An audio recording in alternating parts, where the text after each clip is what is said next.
চাচা, আল্লাহর নামে কিছু দান করেন। আল্লাহ আপনাকে বাদশাহ বানাবে, কোটি কোটি টাকার মালিক বানাবে। ফকিরের দোয়ায় যদি বাদশাহ হওয়া যেত তাহলে আর দুনিয়াতে ফকির পাওয়া যেত না।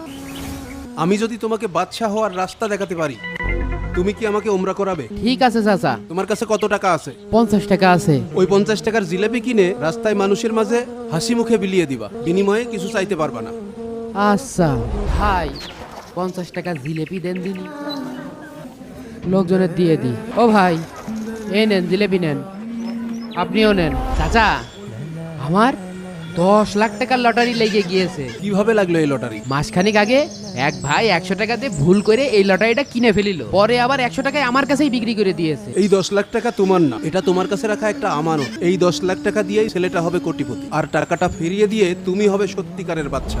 আপনি কি আমাকে চিনতে পেরেছেন? তোমার কাছে ওই যে 100 টাকায় লটারি বিক্রি করলাম ওই দিন, ওই টাকা দিয়ে কেনা লটারিতে 10 লক্ষ টাকা বাইদেছে।